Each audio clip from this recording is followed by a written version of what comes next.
दुर्गा सप्तशती का 7वां अध्याय, चंड और मुंडा का वध। मैं मातंगी देवी का ध्यान करता हूँ। वह रत्नमय सिंहासन पर बैठकर पढ़ते हुए तोते का मधुर शब्द सुन रही है। उसके शरीर का वर्ण श्याम है। वह अपना एक पैर कमल पर रखे हुए है और मस्तक पर अर्धचंद्र धारण करती है तथा कमहार पुष्पों की माला धारण किए वीणा बजाती है। उनके अंग में कसी हुई चोली शोभा पा रही है। वे लाल रंग की साड़ी पहने हाथ में शंखमय पात्र लिए हुए हैं। उनके वदन पर मधु का हल्का हल्का प्रभाव जान पड़ता है और ललाट में बेंदी शोभा दे रही है। ऋषि कहते हैं, तदनंतर शुंभ की आज्ञा पाकर वे चंड मुंड आदि दैत्य चतुरंगिनी सेना के साथ अस्त्र शस्त्रों से सुसज्जित हो चल दिए। फिर गिरिराज हिमालय के सुवर्णमय ऊंचे शिखर पर पहुंचकर उन्होंने सिंहासन पर बैठी देवी को देखा। वह मंद मंद मुस्कुरा रही थी। उन्हें देखकर दैत्य लोग तत्परता से पकड़ने का उद्योग करने लगे। किसी ने धनुष तान लिया, किसी ने तलवार संभाली और कुछ लोग देवी के पास आकर खड़े हो गए। तब अंबिका ने उन शत्रुओं के प्रति बड़ा क्रोध किया। उस समय क्रोध के कारण उनका मुख काला पड़ गया, ललाट में बोहे टेढ़ी हो गई और वहां से तुरंत विकराल मुखी काली प्रकट हुई, जो तलवार और पाश लिए हुई थी। वह विचित्र खड्गवार धारण किए और तीचे के चर्म की साड़ी पहने नर मुंडों की माला से विभूषित थी। उनके शरीर का मांस सूख गया था, केवल हड्डियों का ढांचा था, जिससे वे अत्यंत भयंकर जान पड़ती थी। उनका मुख बहुत विशाल था। जीभ लपलपाने के कारण वे और भी डरावनी प्रतीत हो रही थी। उनकी आंखें भीतर को ढसी हुई थी और कुछ लाल भी थी। वे अपनी भयंकर गर्जना से संपूर्ण दिशाओं को गुंजा रही थी। बड़े बड़े दैत्यों का वध करती हुई वे कालिका देवी बड़े वेग से दैत्यों की उस सेना पर टूट पड़ी और उन सबको भस्म करने लगी। वे पर्शवर्ष रक्षकों, अंकुशधारी महावतों, योद्धाओं और घंटा सहित कितने ही हाथियों को एक ही साथ हाथ से पकड़कर मुंह में डाल लेती थी। इसी प्रकार घोड़े, रथ और सारथी के साथ रथी सेनाओं को मुंह में डालकर वे उन्हें बड़े भयानक रूप से चबा डालती थी। किसी के बाल पकड़ लेती, किसी का गला दबा देती, किसी को पैरों से कुचल डालती और किसी को छाती के धक्के से गिराकर मार डालती। वे असुरों के छोटे हुए बड़े बड़े अस्त्र शस्त्र मुंह से पकड़ लेती और रोश में भरकर उनको दांतों से पीस डालती थी। काली ने बलवान एवं दुरात्मा दैत्यों की वह सारी सेना रोड डाली, खा डाली और कितने को मार भगाया। कोई तलवार के घाट उतारने गए, कोई खड्गवाक से पीटे गए और किन्हीं की असुर दांतों के अग्रभाग से कुचले जाकर मृत्यु प्राप्त हो गई। इस प्रकार देवी ने असुरों की उस सारी सेना को क्षण भर में मार गिराया। यह देख चंड उन अत्यंत भयानक काली देवी की ओर दौड़ा तथा महादैत्य मुंडा ने भी अत्यंत भयंकर बाणों की वर्षा से तथा हजारों बार चलाए हुए चक्रों से उन भयानक नेत्रों वाली देवी को आच्छादित कर दिया। वे अनेकों चक्र देवी के मुख में समाते हुए ऐसे जान पड़े मानो सूर्य के बहुतरे मंडल बादलों के उदर में प्रवेश कर रहे हो। तब भयंकर गर्जना करने वाली काली ने अत्यंत रोष में भरकर विकट अट्टहास किया। उस समय उनके विकराल वंदन के भीतर कठिनता से देखे जा सकने वाले दांतों की प्रभाव से वे अत्यंत उज्जवल दिखाई देती रही। देवी ने बहुत बड़ी तलवार हाथ में ले हम का उच्चारण करके चंड पर दबा दिया और उसे केश पकड़कर उसी तलवार से उसका मस्तक काट डाला। चंड को मारा गया देखकर मुंड भी देवी की ओर दौड़ा। तब देवी ने रोष में भरकर उसे भी तलवार से घायल करके धरती पर सुला दिया। महापराक्रमी चंड और मुंडा को मारा गया देख मरने से बची हुई बाकी सेना भय से व्याकुल हो चारों ओर भाग गई। तदनंतर काली ने चंड और मुंडा का मस्तक हाथ में ले चंडिका के पास जाकर प्रचंड अट्टहास करते हुए कहा, देवी, मैं चंड और मुंड नामक इन दो महापशुओं को तुम्हें भेंट किया है। अब युद्ध यज्ञ में तुम शुंभ और निशुंभ का स्वयं ही वध करना। ऋषि कहते हैं, वहां लाए हुए उन चंड मुंड नामक महादैत्यों को देखकर कल्याणमयी चंडी ने काली से मधुर वाणी में कहा, देवी तुम चंड और मुंडा को लेकर मेरे पास आई हो, इसलिए संसार में चामुंडा के नाम से तुम्हारी ख्याति होगी। इस प्रकार श्री मार्कंड पुराण में सर्वानिक मनवंतर की कथा के अंतर्गत देवी महामात्य में चंड मुंड वध नामक 7वां अध्याय पूरा हुआ। दुर्गा सप्तशती का 8वां अध्याय रक्त बीज वध। मैं अनिमा आदि सिद्धिमय किरणों से आवृत भवानी का ध्यान करता हूँ। उनके शरीर का रंग लाल है, नेत्रों में करुणा लहरा रही है तथा हाथों में पाश, अंकुश, बाण और धनुष शोभा पाते हैं। ऋषि कहते हैं, चंड और मुंड नामक दैत्यों के मारे जाने तथा बहुत सी सेना का संहार हो जाने पर दैत्यों के राजा प्रतापी शुंभ के मन में बड़ा क्रोध हुआ और उसने दैत्यों की संपूर्ण सेना को युद्ध के लिए कूच कराने की आज्ञा दी। वह बोला, आज उदयुद्ध नाम के 86 दैत्य सेनापति अपनी सेनाओं के साथ युद्ध के लिए प्रस्थान करे। कंबू नाम वाले दैत्यों के 84 सेना नायक अपनी वाहिनी से गिरे हुए यात्रा करे। 50 कोटि वीर कुल के और 100 द्रोम कुल के असुर सेनापति मेरी आज्ञा से सेना सहित कूच करे। कलह, दोहर्द, मौर्य और काल के असुर भी युद्ध के लिए तैयार हो मेरी आज्ञा से तुरंत प्रस्थान करे। भयानक शासन करने वाला असुर राज शुंभ इस प्रकार आज्ञा दे सहस्त्रों बड़ी बड़ी सेनाओं के साथ युद्ध के लिए प्रतिष्ठ हुआ। उसकी अत्यंत भयंकर सेना आती देख चंडिका ने अपने धनुष की टंकार से पृथ्वी और आकाश के बीच का भाग गुंजा दिया। राजन, तदनंतर देवी के सिंह ने भी बड़े जोर जोर से दहाड़ना आरंभ किया। फिर अंबिका ने घंटे के शब्द से उस ध्वनि को और भी बढ़ा दिया। धनुष की टंकार, सिंह की दहाड़ और घंटे की ध्वनि से संपूर्ण दिशाएं गूंज उठी। उस भयंकर शब्द से काली ने अपने विकराल मुख को और भी बड़ा कर लिया तथा इस प्रकार वे विजयिनी हुई। उस तुमलनाद को सुनकर दैत्यों की सेनाओं ने चारों ओर से आकर चंडिका देवी, सिंह तथा काली देवी को क्रोध पूर्वक घेर लिया। राजन, इसी बीच में असुरों के विनाश तथा देवताओं के अभ्युदय के लिए ब्रह्मा, शिव, कार्तिकेय, विष्णु तथा इंद्र आदि देवियों की शक्तियां जो अत्यंत पराक्रम और बल से संपन्न थी, उनके शरीर से निकालकर उन्हीं के रूप में चंडिका देवी के पास गई। जिस देवता का जैसा रूप, जैसी वेशभूषा और जैसा वाहन है, ठीक वैसे ही साधनाओं से संपन्न हो उसकी शक्ति असुरों से युद्ध करने के लिए आई। सबसे पहले हंस युक्त विमान पर बैठी हुई अक्षसूत्र और कमल कंडू से सुशोभित ब्रह्मा जी की शक्ति उपस्थित हुई, जिसे ब्रह्मा जी कहते हैं। महादेवी जी की शक्ति वृषभ भर आरूढ़ हो, हाथों में श्रेष्ठ त्रिशूल धारण किए, महानाग का कंकन पहते, मस्तक में चंद्र रेखा से विभूषित हो वहां आ पहुंची।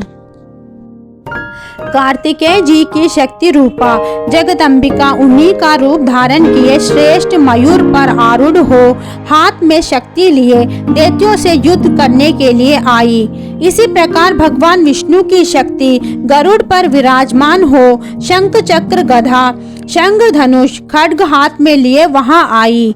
अनुपम यज्ञ वाराह का रूप धारण करने वाली श्री हरि जो शक्ति है, वह भी वाराह शरीर धारण करके वहां उपस्थित हुई। नरसिंह की शक्ति भी नृसिंह के समान शरीर धारण करके वहां आई।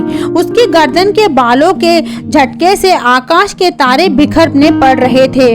इसी प्रकार इंद्र की शक्ति वज्र हाथ में लिए गजराज ऐरावत पर बैठकर आई।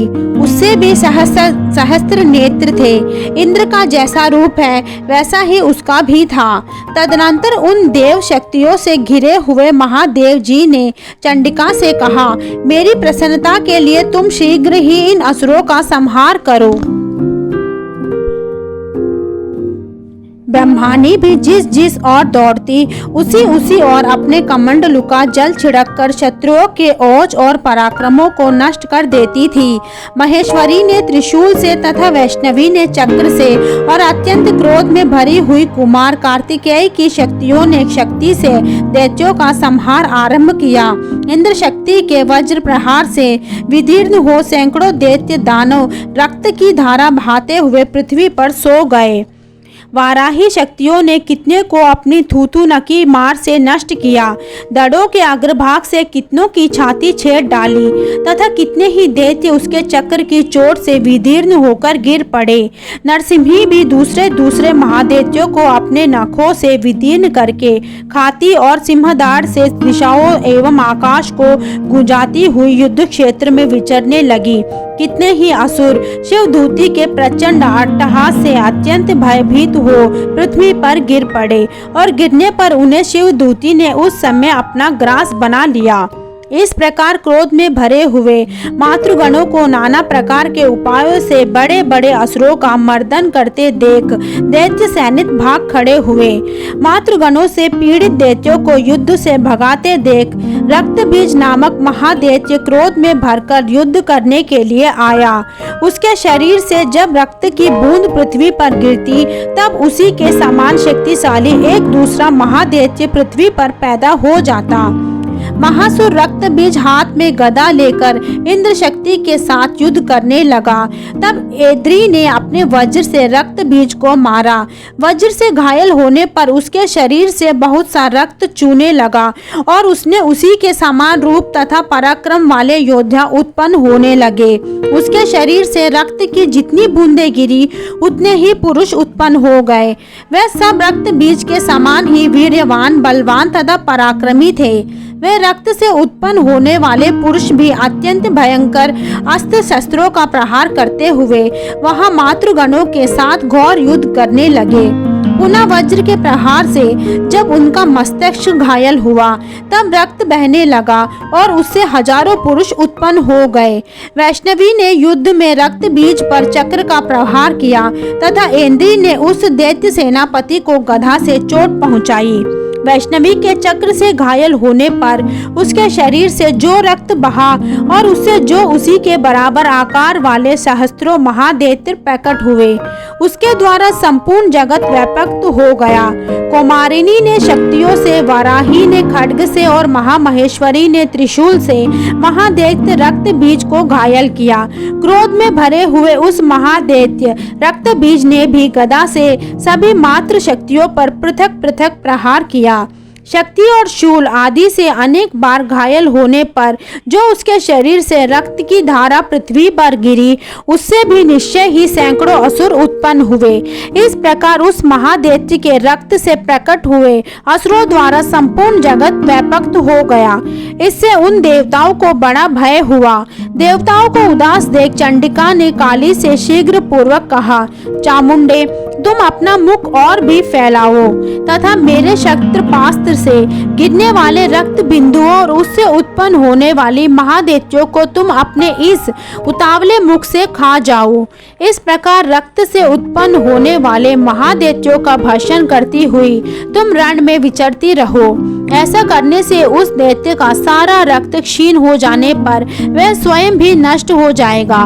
उस भयंकर दैत्य को जब तुम खा जाओगी तब दूसरे नए नेत्र उत्पन्न नहीं होंगे। काली से सो कहकर चंडिका देवी शूल से रक्त बीजा को मारा और काली ने अपने मुख में उसका रक्त ले लिया। तब उससे वहां चंडिका पर गदा से प्रहार किया, किंतु उस गदापात ने देवी को तनिक भी वेदना नहीं पहुंचाई। रक्त बीज के घायल शरीर से बहुत सा रक्त गिरा, किंतु जो ही वह गिरा त्यों ही चामुंडा ने उसे अपने मुख में ले लिया। रक्त गिरने से काली के मुख में जो महादैत्य उत्पन्न हुआ उसे भी वह चट कर गई और उसने रक्त बीज का रक्त भी पी लिया। तदनंतर देवी ने रक्त बीज को, जिसका रक्त चामुंडा ने पी लिया था, वज्र, बाण, खड्ग तथा ऋषि आदि से मार डाला। राजन, इस प्रकार शास्त्रों के समुदाय से आहत एवं रक्तहीन हुआ महादैत्य रक्त बीज पृथ्वी पर गिर पड़ा। नरेश्वर, इससे देवताओं को अनुपम हर्ष की प्राप्ति हुई और मातृगण उन असुरों के रक्तपान के मत से उद्वत सा होकर नृत्य करने लगा। इस प्रकार से मार्कंड पुराण में सार्वजनिक मरवंतर की कथा के अंतर्गत देवी महामात्य में रक्त बीज वध नामक 8वां अध्याय पूरा हुआ। दुर्गा सप्तशती का 9वां अध्याय निशुंभ वध।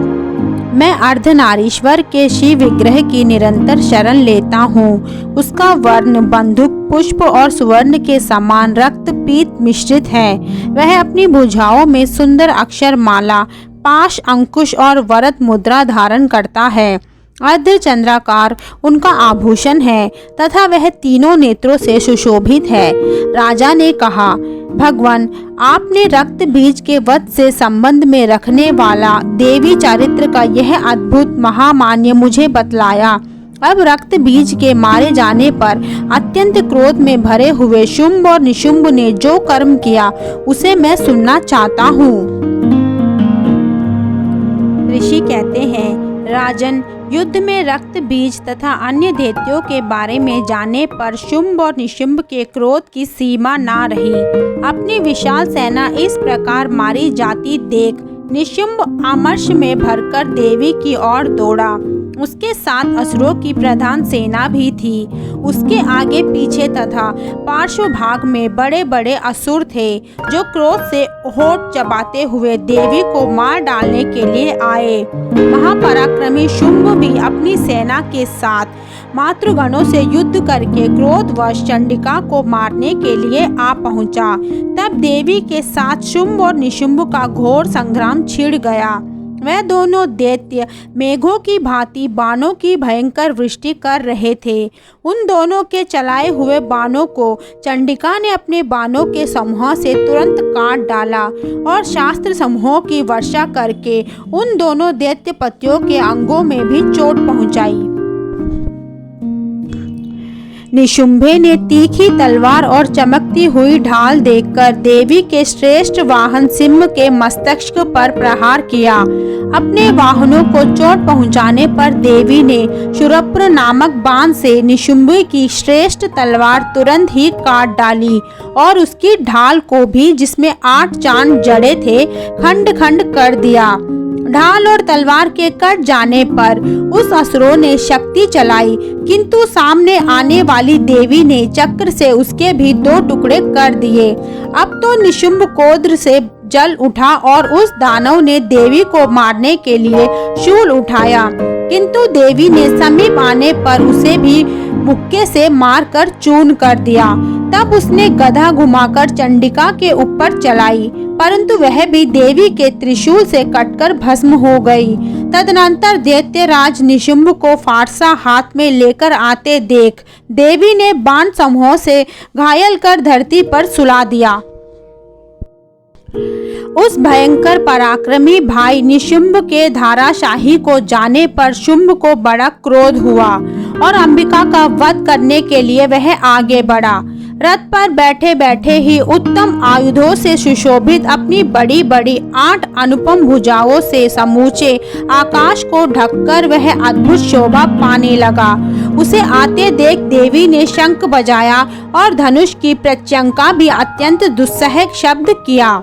साथ ही अपने घंटे के शब्द से, जो समस्त दैत्य सैनिकों का तेज नष्ट करने वाला था, संपूर्ण दिशाओं को व्याप्त कर दिया। तदनंतर सिंह ने भी अपनी दहाड़ से, जिसे सुनकर बड़े बड़े राजाओं का महान मद दूर हो जाता था, आकाश, पृथ्वी और 10 दिशाओं को गूंजा दिया। फिर काली ने आकाश में उछलकर अपने दोनों हाथों से पृथ्वी पर आघात किया।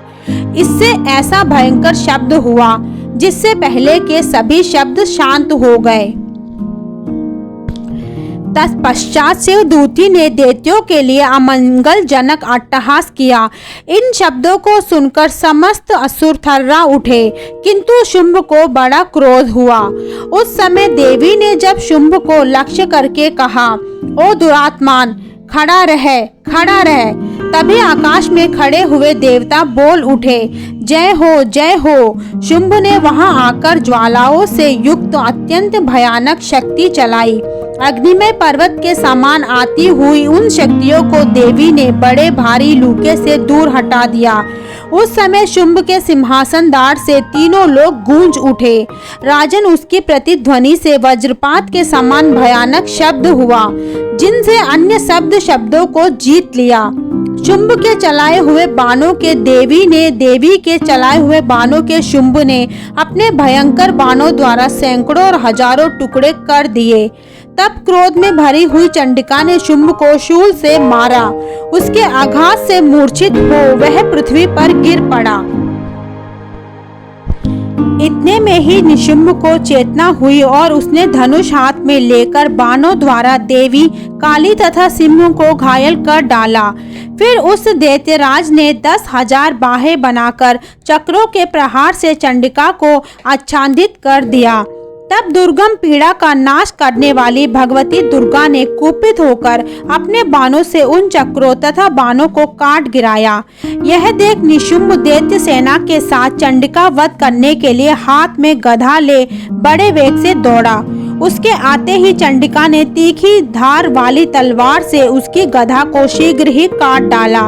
उस समय उनके हाथ में जो शूल था, देवी को पीड़ा देने वाले निशुंभ को शूल हाथ में लिए आते देख चंडिका ने वेग से चलाए हुए अपने शूल से उसकी छाती छेद डाली।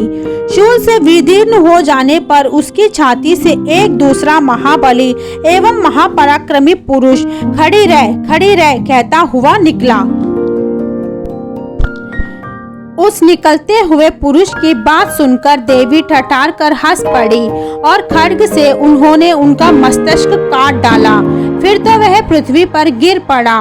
तदनंतर सिंह अपनी दाढ़ों से असुरों की गर्दन कुचल कर खाने लगा। यह बड़ा भयंकर दृश्य था। उधर काली तथा शिवदूती ने भी अन्य दैत्यों का भस्म कर दिया। कौमारी की शक्ति से विदीर्ण होकर कितने ही महादैत्य नष्ट हो गए। ब्राह्मणी के मंत्र पूत जल से निस्तेज होकर कितने भी भाग खड़े हुए। कितने की दैत्य महेश्वरी के त्रिशूल से छिन्न भिन्न होकर धाराशायी हो गए। वाराही के थुथुरने के आघात से कितनों का पृथ्वी कर कचूमर निकल गया। वैष्णवी भी अपने चक्र से दानवों के टुकड़े टुकड़े कर डाले। इंद्री के हाथ से छूटे हुए वज्र से भी कितने ही प्राणों से हाथ धो बैठे। कुछ असुर नष्ट हो गए, कुछ उस महायुद्ध से भाग गए तथा कितने ही काली शिवदूती तथा सिंह के ग्रास बन गए। इस प्रकार श्री मार्कंड पुराण में सर्वानिक मनवंतर की कथा के अंतर्गत देवी महामात्य में निशुंभ वध नामक 9वां अध्याय पूरा हुआ। दुर्गा सप्तशती का 10वां अध्याय शुंभ वध। मैं मस्तक पर अर्ध चंद्र धारण करने वाली शिव शक्ति स्वरूपा भगवती कामेश्वरी का हृदय में चिंतन करता हूँ। वे तपते हुए स्वर्ण के समान सुंदर है। सूर्य, चंद्रमा और अग्नि ये ही 3 उनके नेत्र हैं तथा वे अपने मनोहर हाथों में धनुष, बाण, अंकुश, पाश और शूल धारण किए हुए हैं। ऋषि कहते हैं, राजन, अपने प्राणों के समान प्यारे भाई निशुंभ को मारा गया देख तथा सारी सेना का संहार होता जान शुंभ ने कुपित होकर कहा, दुष्ट दुर्गे, तू बल के अभिमान में आकर झूठ मूठ का घमंड ना दिखा। तू बड़ी माननी बनी हुई है, किंतु दूसरी स्त्रियों के बल का सहारा लेकर लड़ती है। देवी बोली, ओ दुष्ट, मैं अकेली ही हूँ। इस संसार में मेरे सिवा दूसरी कौन है? देख, ये मेरी ही विभूतियां हैं, अतः मुझ में ही प्रवेश कर रही है। तदनंतर ब्राह्मणी आदि समस्त देवियां अंबिका देवी के शरीर में लीन हो गई। उस समय केवल अंबिका देवी ही रह गई। देवी बोली, मैं अपनी ऐश्वर्य शक्ति से अनेक रूपों में यहाँ उपस्थित हुई हूँ। उन सब रूपों को मैंने समेट लिया। अब अकेली ही युद्ध में खड़ी हूँ। तुम भी स्थिर हो जाओ। ऋषि कहते हैं, तदनंतर देवी और शुंभ दोनों में सब देवताओं तथा दानों के देखते देखते भयंकर युद्ध छिड़ गया। बाणों की वर्षा तथा तीखे शास्त्रों एवं दारुण अस्त्रों के प्रहार के कारण उन दोनों का युद्ध सब लोगों के लिए बड़ा भयंकर प्रतीत हुआ।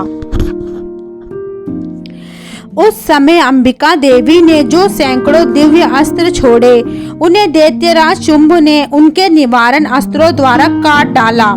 इसी प्रकार शुंभ ने भी जो दिव्य अस्त्र चलाए, उन्हें परमेश्वरी ने भयंकर हुंकार शब्द के उच्चारण आदि द्वारा खिलवाड़ में ही नष्ट कर डाला। तब उस असुरों ने सैकड़ों बाणों से देवी को आच्छादित कर दिया। यह देख क्रोध में भरी हुई उन देवी ने भी बाण मारकर उसका धनुष काट डाला। धनुष कट जाने पर फिर दैत्यराज ने शक्ति हाथ में ली, किंतु देवी ने चक्र से उसके हाथ की शक्ति को भी काट गिराया। तत्पश्चात देवी के स्वामी शुंभ ने 100 चांद वाली चमकती हुई ढाल और तलवार हाथ में ले उस समय देवी पर धावा किया। उसके आते ही चंडिका ने अपने धनुष के छोटे हुए तीखे बाणों द्वारा उसके सूर्य किरणों के समान उज्जवल ढाल और तलवार को तुरंत काट दिया। फिर उस दैत्यराज के घोड़े और सारथी मारे गए। धनुष तो पहले ही कट चुका था। अब उसने अंबिका को मारने के लिए उघत को भयंकर मुद्गर हाथ में लिया। उसे आते देख देवी ने अपने तीक्ष्ण बाणों से उसका मुद्गर भी काट डाला। तिस पर भी वह असुर मुक्का तानकर बड़े वेग से देवी की ओर झपटा। उस दैत्यराज ने देवी की छाती में मुक्का मारा। तब उन देवी ने भी अपनी छाती में एक चांटा जड़ दिया। देवी का थप्पड़ खाकर दैत्यराज शुंभ पृथ्वी पर गिर पड़ा, किंतु पुनः सहसा पूर्वतः उठकर खड़ा हो गया। फिर वह उछला और देवी को ऊपर ले जाकर आकाश में खड़ा हो गया। तब चंडिका आकाश में भी बिना किसी आधार के ही शुंभ के साथ युद्ध करने लगी। उस समय दैत्य और चंडिका आकाश में एक दूसरे से लड़ने लगे। उनका वह युद्ध पहले सिद्ध और मुनियों को विस्मय में डालने वाला हुआ।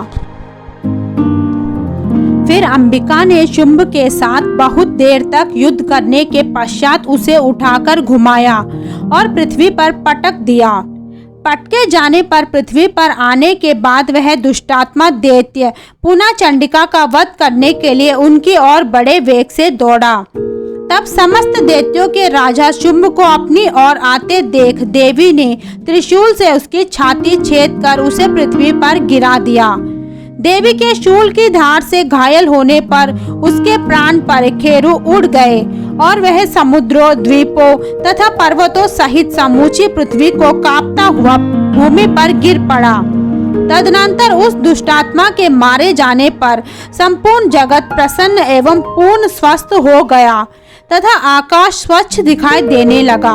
पहले जो उत्पात सूचक मेघ और उल्कापात होते थे वह सब शांत हो गए तथा उस दैत्य के मारे जाने पर नदियां भी ठीक मार्ग से बहने लगी।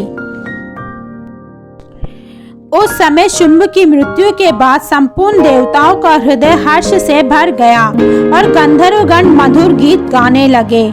दूसरे गंधर्व बाजे बजाने लगे और अप्सराएं नाचने लगी। पवित्र वायु बहने लगा। सूर्य की प्रभा उत्तम हो गई।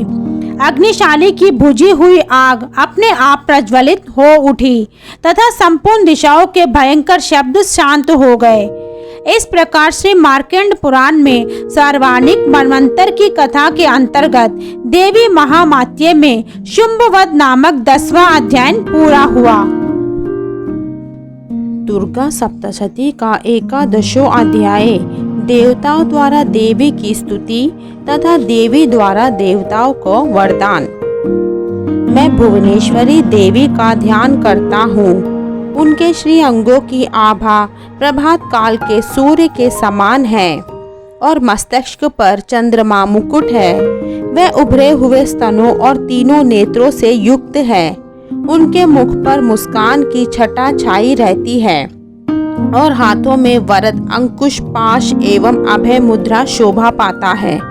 ऋषि कहते हैं, देवी के द्वारा वहां महादैत्यपति शुंभ के मारे जाने पर इंद्र आदि देवता अग्निदेव को आगे करके उन महाकात्यायनी की स्तुति करने लगे। उस समय अभीष्ट की प्राप्ति होने से उनके मुख कमल दमन उठे थे और उनके प्रकाश से दिशाएं भी जगमगा उठी थी। देवता बोले, शरणागत की पीड़ा दूर करने वाली देवी, हम पर प्रसन्न हो। संपूर्ण जगत की माता प्रसन्न होवे। विश्वेश्वरी, विश्व कवि, रक्षा करो देवी। तुम ही चराचर जगत की आधीश्वरी हो।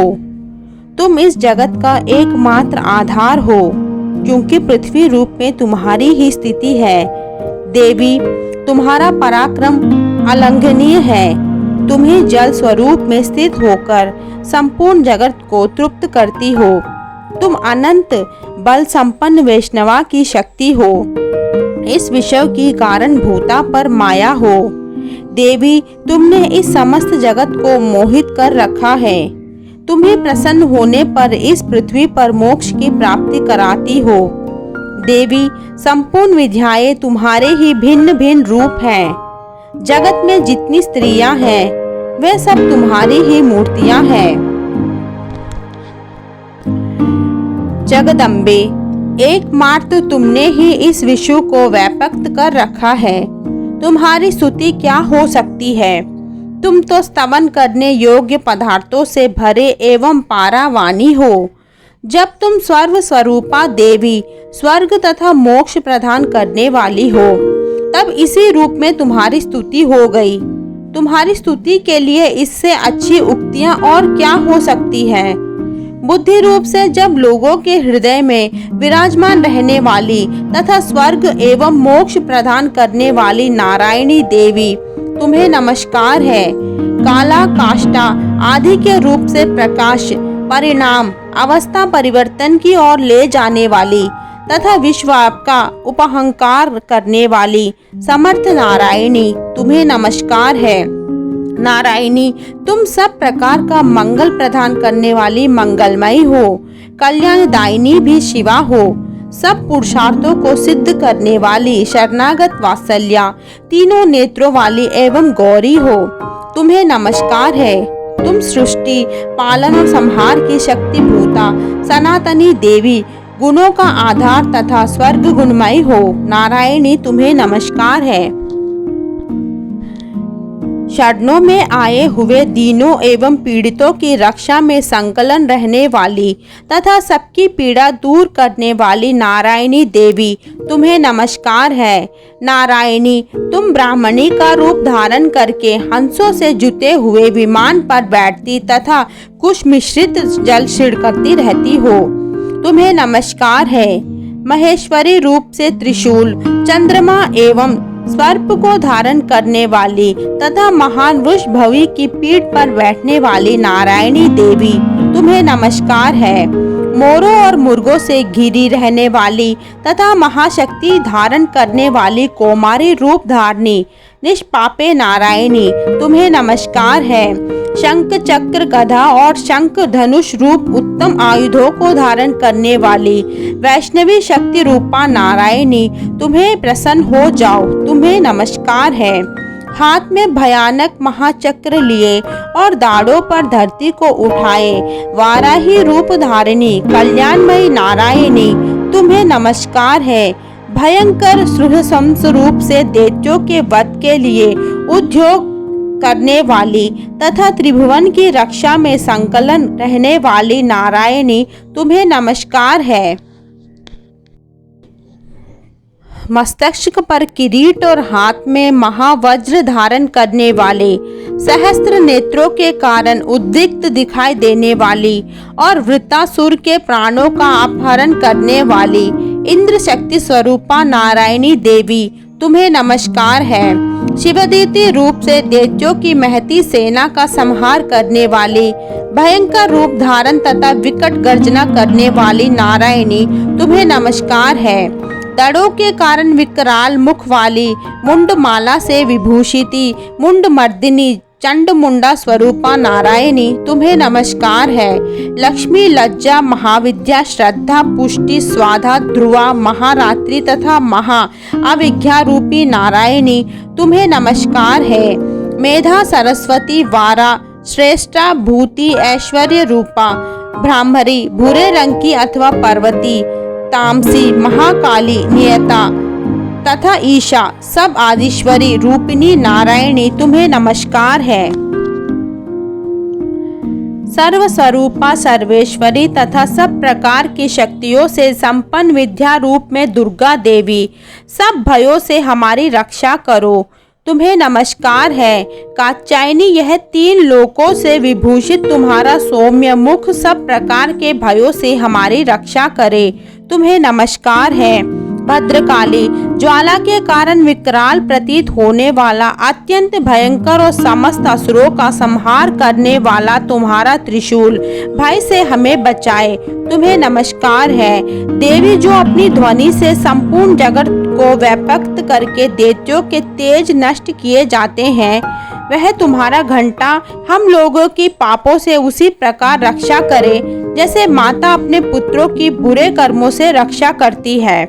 चंडिके, तुम्हारे हाथों में सुशोभित खड्ग जो असुरों के रक्त और चर्बियों से चर्चित है, हमारा मंगल करे हम तुम्हें नमस्कार करते हैं। देवी, तुम प्रसन्न होने पर सब रोगों को नष्ट कर देती हो और कुपित होने पर मनोवांछित सभी कामनाओं का नाश कर देती हो। जो लोग तुम्हारी शरण में जा चुके हैं उन पर विपत्ति तो आती ही नहीं। तुम्हारी शरणों में गए हुए मनुष्य दूसरों को शरण देने वाले हो जाते हैं। देवी अंबिके, तुम्हें अपने स्वरूप को अनेक भागों में विभक्त करके नाना प्रकार के रूपों से जो इस समय इस धर्मद्रोही महादैत्यों का संहार किया है, वह सब दूसरी कौन कर सकती थी। विद्याओं में ज्ञान को प्रकाशित करने वाले, शास्त्रों में तथा आदि व्यक्तों वेदों में तुम्हें सिवा और किसका वर्णन है, तथा तुमको छोड़कर दूसरी कौन ऐसी शक्ति है जो इस विश्व को अज्ञानमय घोर अंधकार से परिपूर्ण ममता रूपी गाढ़े में निरंतर भटका रही हो। जहाँ राक्षस, जहाँ भयंकर विष वाले सर्प, जहाँ शत्रु, जहाँ लुटेरों की सेना और जहाँ दानव नल हो, वहाँ तथा समुद्र के बीच में भी साथ रहकर तुम विश्व की रक्षा करती हो। विश्वेश्वरी, तुम विश्व का पालन करती हो, विश्व स्वरूपा हो, इसलिए संपूर्ण विश्व को धारण करती हो। तुम भगवान विश्वनाथ की भी वादनीय हो। जो लोग भक्ति पूर्वक तुम्हारे सामने मस्तक झुकाते हैं, वे संपूर्ण विश्व को आश्रय देने वाले होते हैं। देवी प्रसन्न हो। जैसे इस समय असुरों का वध करके तुमने शीघ्र ही हमारी रक्षा की है, उसी प्रकार सदा हमें शत्रुओं के भय से बचाओ। संपूर्ण जगत का पाप नष्ट कर दो और उत्पात एवं पापों के फलस्वरूप प्राप्त होने वाले महामारी आदि बड़े बड़े उपद्रवों को शीघ्र दूर करो। विश्व की पीड़ा दूर करने वाली देवी, हम तुम्हारे चरणों पर पड़े हुए हैं, हम पर प्रसन्न हो। त्रिलोक निवासियों की पूजनीय परमेश्वरी, सब लोगों को वरदान दो। देवी बोली, देवताओं, मैं वर देने को तैयार हूँ। तुम्हारे मन में जिनकी इच्छा हो वह वर मांग लो। संसार के लिए उस उपकारक वर को मैं अवश्य दूंगी। देवता बोले, सर्वेश्वरी, तुम इसी प्रकार तीनों लोगों की समस्त बाधाओं को शांत करो और हमारे शत्रुओं का नाश करती रहो।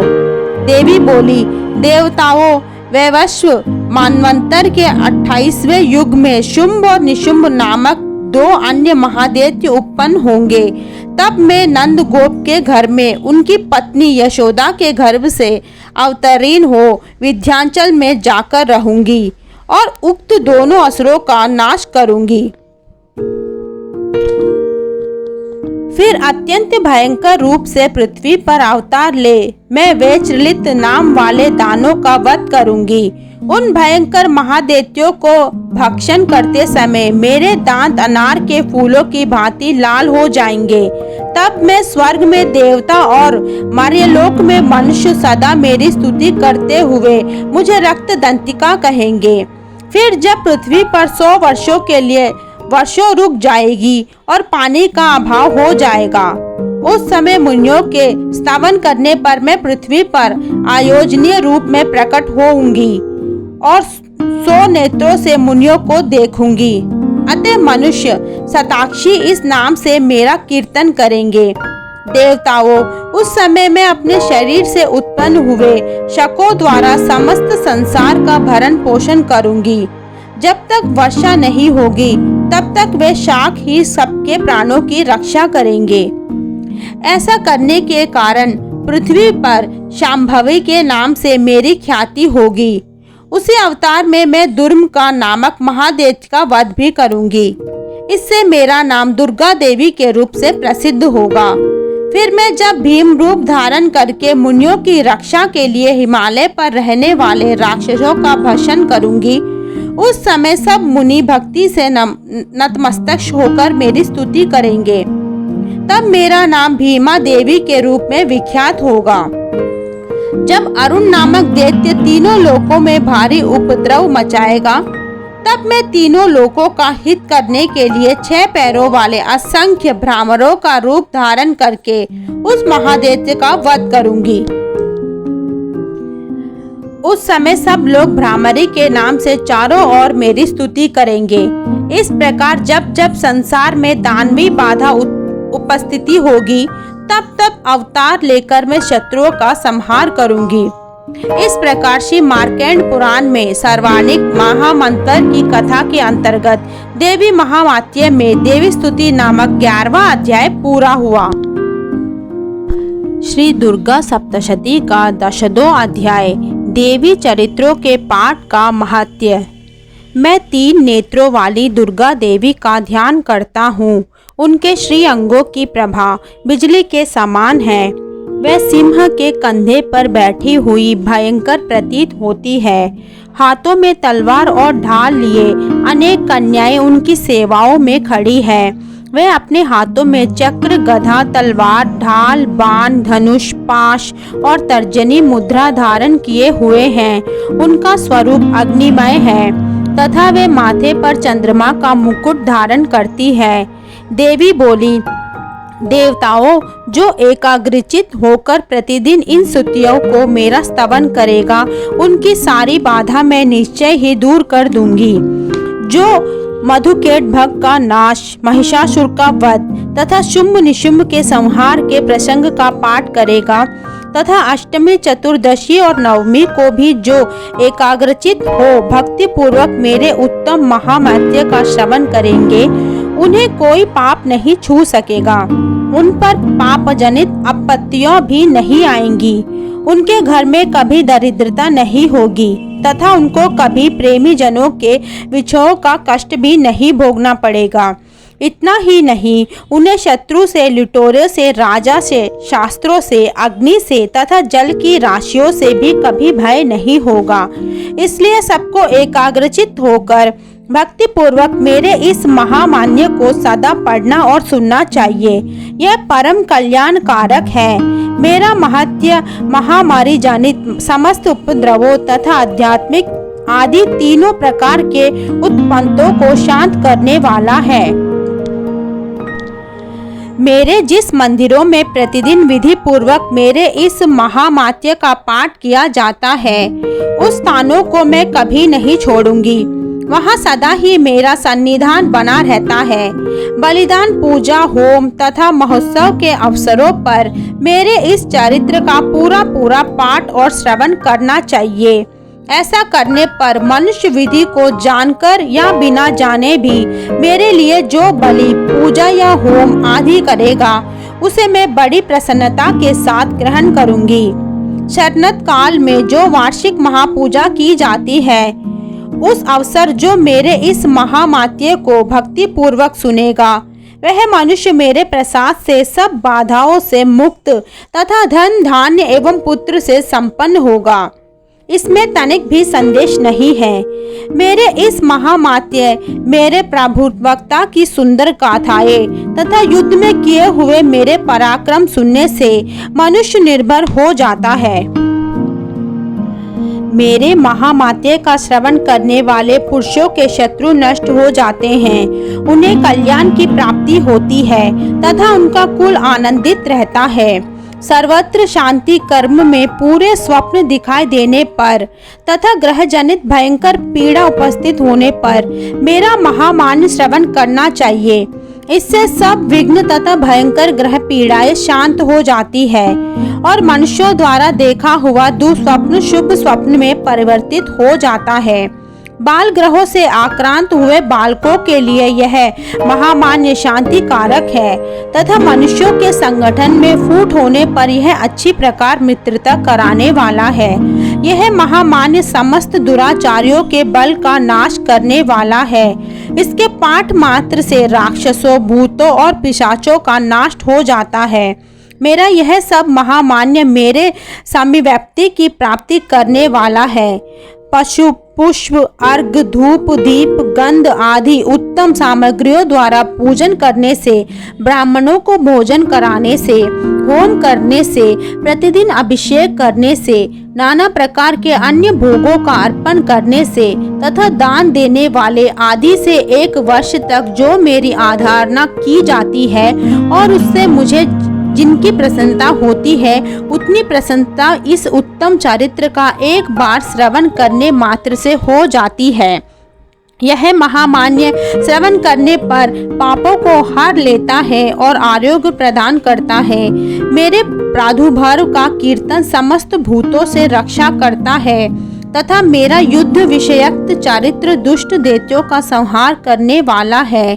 इसके श्रवण करने पर मनुष्यों को शत्रुता का भय नहीं रहता। देवताओं, तुमने और ब्रह्मर्षियों ने जो मेरी स्तुति की है तथा ब्रह्मन जी ने जो स्तुति की है, वह सभी कल्याणमय बुद्धि प्रदान करती है। वन में, सूने मार्ग में अथवा दवालान से गिरे जाने पर, निर्जन स्थानों में लुटेरों के दाव में पड़ जाने पर या शत्रुओं से पकड़े जाने पर अथवा जंगल में सिंह, व्याघ्र या जंगली हाथियों के पीछा करने पर, कुपित राजा के आदेश से वध या बंधन के स्थानों में ले जाने पर अथवा महासागर में नाव पर बैठने के बाद भारी तूफान से नाव के डगमग होने पर और अत्यंत भयंकर युद्ध में शास्त्रों का प्रहार होने पर अथवा वेदानों से पीड़ित होने पर, किम बहुना सभी भयानक बाधाओं के उपस्थित होने पर जो मेरा इस चरित्र का स्मरण करता है, वह मनुष्य संकट से मुक्त हो जाता है। मेरे प्रभाव से सिंह आदि सिंहक जंतु नष्ट हो जाते हैं तथा लुटेरे और शत्रु भी मेरे चरित्र का स्मरण करने वाले पुरुषों से दूर भागते हैं।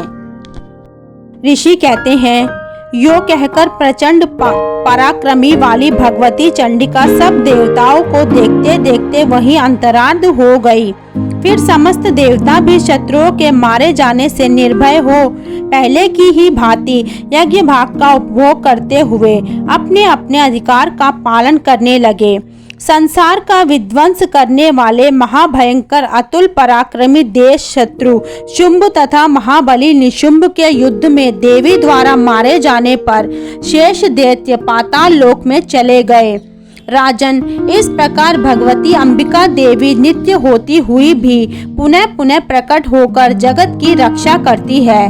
वह इस विश्व को मोहित करती है, वह ही जगत को जन्म देती है तथा वह ही प्रार्थना करने पर संतुष्ट हो जाती है, विज्ञान एवं समृद्धि प्रदान करती है।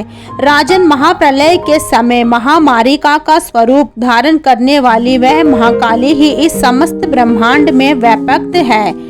वह ही समय समय पर महामारी होती है और वह ही स्वयं अजन्मा होती हुई भी सृष्टि के रूप में प्रकट होती है। वह सनातनी देवी की समय अनुसार संपूर्ण भूतों की रक्षा करती है। मनुष्यों के अभुव्य के समय वह ही घरों में लक्ष्मी के रूप में स्थित हो जाती है और उनको उन्नति प्रदान करती है, और वह ही अभाव के समय दरिद्रता बनकर विनाश का कारण भी होती है। पुष्प, धूप और गंध आदि से पूजन करके उनकी स्तुति करने पर वह धन, पुत्र, धार्मिक बुद्धि तथा उत्तम गति प्रदान करती है। इस प्रकार श्री मार्कंड पुराण में सर्वानिक मनवंतर की कथा के अंतर्गत देवी महामात्य में फलस्तुति नामक 12वां अध्याय पूरा हुआ। देवी सप्तशती का 13वां अध्याय, सुरत और वैश्यों को देविका का वरदान। जो उदय काल के सूर्यमंडल सी कांति धारण करने वाली है, जिनके 4 भुजाएं और 3 नेत्र हैं, तथा जो अपने हाथों में पाश, अंकुश, वर एवं अभय की मुद्रा धारण किए रहती है, उन शिव देवी का मैं ध्यान करता हूँ। ऋषि कहते हैं, राजन, इस प्रकार मैंने तुमसे देवी के उत्तम महामात्य का वर्णन किया, जो इस जगत को धारण करती है। उन देवी का ऐसा ही प्रभाव है, वह ही विद्या ज्ञान उत्पन्न करती है। भगवान विष्णु की महास्वरूपा उन भगवती के द्वारा ही तुम ये वैश्य तथा अन्याय विवेकी अन्य मोहित होते हैं, मोहित हुए हैं तथा आगे भी मोहित होंगे। महाराज, तुम उन्हीं परमेश्वरी की शरण में जाओ। आराधना करने पर वह ही मनुष्यों को भोग, स्वर्ग तथा मोक्ष प्रदान करती है। मार्कंड जी कहते हैं, क्रोष्टुकी जी, मेधा मुनि से वचन सुनकर राजा सूरत ने उत्तम व्रत का पालन करने वाले उन महाभाग महर्षिकों को प्रणाम किया। वे अत्यंत ममता और राज्यपहरण से बहुत खिन्न हो चुके थे। महामुने इसलिए विरक्त होकर वे राजा तथा वैश्य तत्काल तपस्या चले गए और वे जगदम्बा के दर्शन के लिए नदी के तट पर रहकर तपस्या करने लगे। वे वैश्य उत्तम देवी सूक्त का जप करते हुए तपस्या में प्रवृत्त हुए। वे दोनों नदी के तट पर देवी की मिट्टी की मूर्ति बनाकर पुष्प, धूप और हवन आदि के द्वारा उनकी आराधना करने लगे। उन्होंने पहले तो आहार को धीरे धीरे कम किया, फिर बिल्कुल निराहार रहकर देवी में ही मन लगाए एकाग्रत पूर्व उनका चिंतन आरंभ किया। वे दोनों अपने शरीर के रक्त से प्रोक्षित बलि देते हुए लगातार 3 वर्ष तक संयम पूर्वक आराधना करते रहे। इस पर प्रसन्न होकर जगत को धारण करने वाली चंडिका देवी ने प्रत्यक्ष दर्शन देकर कहा। देवी बोली, राजन तथा अपने कुलों को आनंदित करने वाले वैश्य, तुम लोग जिस वस्तु की अभिलाषा रखते हो वह मुझसे मांगो, मैं संतुष्ट हूँ, अतः तुम्हें वह सब कुछ दूंगी। मार्कंड जी कहते हैं, तब राजा ने दूसरे जन्म में नष्ट न होने वाला राज्य मांगा तथा इस जन्म में शत्रुओं की सेनाओं को बलपूर्वक नष्ट करके पुनः अपना राज्य प्राप्त कर लेने का वरदान मांगा। वैश्य का चित्त संसार की ओर से खिन्न एवं विरक्त हो चुका था और वे बड़े बुद्धिमान थे, अतः उस समय उन्होंने तो ममता और अहमता रूपा आसक्ता नाश करने वाला ज्ञान मांगा। देवी बोली, राजन, तुम थोड़े ही दिनों में शत्रुओं को मारकर अपना राज्य प्राप्त कर लोगे। अब वहाँ तुम्हारा राज्य स्थिर रहेगा। फिर मृत्यु के पश्चात तुम भगवान विश्वस्वन सूर्य के अंश से जन्म लेकर इस पृथ्वी पर सर्वानिक मनु के नाम से विख्यात होंगे। वैश्वर्य, तुमने भी जिन वर को मुझसे प्राप्त करने की इच्छा की है उसे देती हूँ। तुम्हें मोक्ष के लिए ज्ञान प्राप्त होगा। मार्कंड जी कहते हैं, इस प्रकार उन दोनों को मनोवांछित वरदान देकर तथा उनके द्वारा भक्ति पूर्वक अपनी स्तुति सुनकर देवी अंबिका तत्काल अंतरार्ध हो गई। इस तरह देवी से वरदान पाकर क्षत्रियों में श्रेष्ठ सूरत सूर्य से जन्म ले सर्वानिक नाम मनु होंगे। इस प्रकार श्री मार्कंड पुराण में सर्वानिक मनवंतर की कथा के अंतर्गत देवी महामात्य में सुरत और वैश्यों को वरदान नामक 13वां अध्याय पूरा हुआ।